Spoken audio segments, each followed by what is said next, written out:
Assalamualaikum warahmatullahi wabarakatuh. Selamat pagi anak-anak. Nah, perkenalkan nama Ibu Rofiqatul Hidayah. Ibu sebagai guru PPL di SMPN 1 Kajen ini. Nah, Ibu dari mahasiswa YIN Pekalongan. Nah, pada kesempatan kali ini alhamdulillah kita bisa belajar bersama-sama, yaitu dengan materi iman kepada kitab-kitab Allah. Kita bisa belajar bersama dalam keadaan sehat walafiat.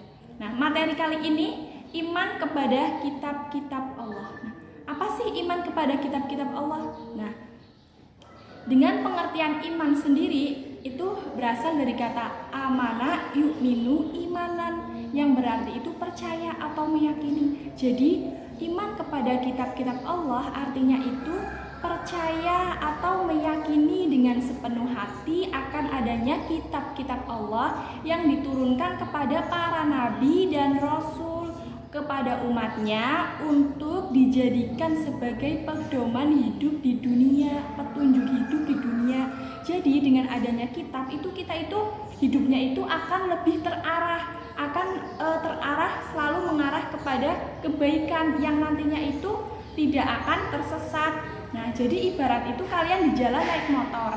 Lah kalian itu nggak tahu arah mau kemana dan kemana. Nah itu kan akhirnya kebingungan, hidupnya itu akan terombang-ambing. Nah jadi dengan adanya kitab Allah ini kita bisa hidupnya itu terarah, selalu mengarah kepada kebaikan agar nantinya itu tidak tersesat kepada keburukan seperti itu ya.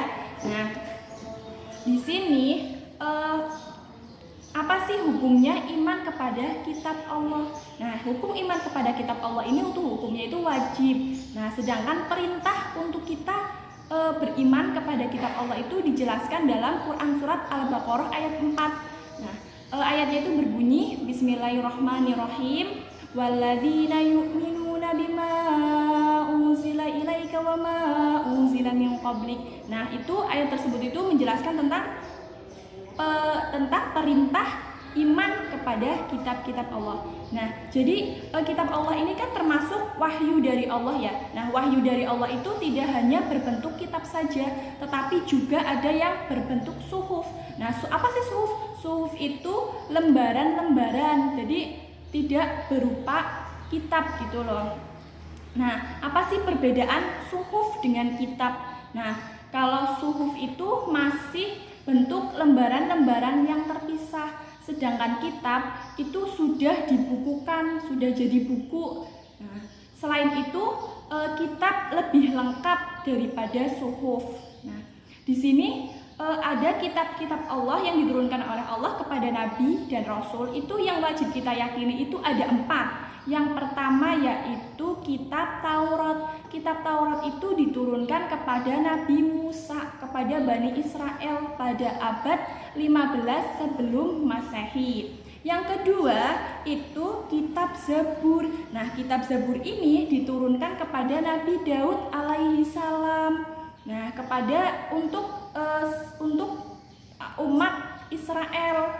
Nah, diturunkannya itu pada abad ke-10 ya, 10 sebelum Masehi. Terus yang ketiga ada kitab Injil.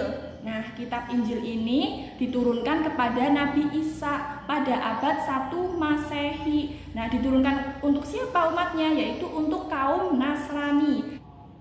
Nah, dan yang terakhir yaitu kitab Al-Quran. Nah, kalian sendiri kan sudah tidak asing lagi dengan kitab Al-Quran. Nah, kitab Al-Quran ini merupakan firman Allah yang diturunkan kepada Nabi Muhammad SAW. Nah, kitab Al-Quran ini merupakan kitab yang terakhir karena Al-Quran ini merupakan penyempurna dari kitab-kitab sebelumnya tadi seperti kitab Taurat, Zabur, Injil. Nah, itu disempurnakan oleh kitab Al-Quran. Nah, Al-Quran ini isinya itu lebih lengkap. Nah, isinya ini ada tentang iman, Islam, ihsan, dan juga hukum-hukum syariat yang mencakup seluruh aspek kehidupan.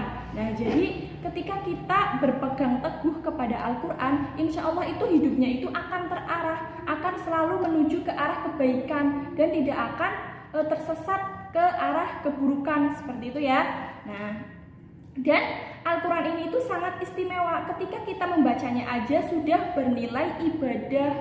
Nah, Materi selanjutnya itu mengenai mencintai Al-Quran sebagai kitab Allah, nantinya akan dijelaskan pada pertemuan berikutnya ya. Nah, cukup sekian dari Ibu, semoga dapat bermanfaat. Wassalamualaikum warahmatullahi wabarakatuh.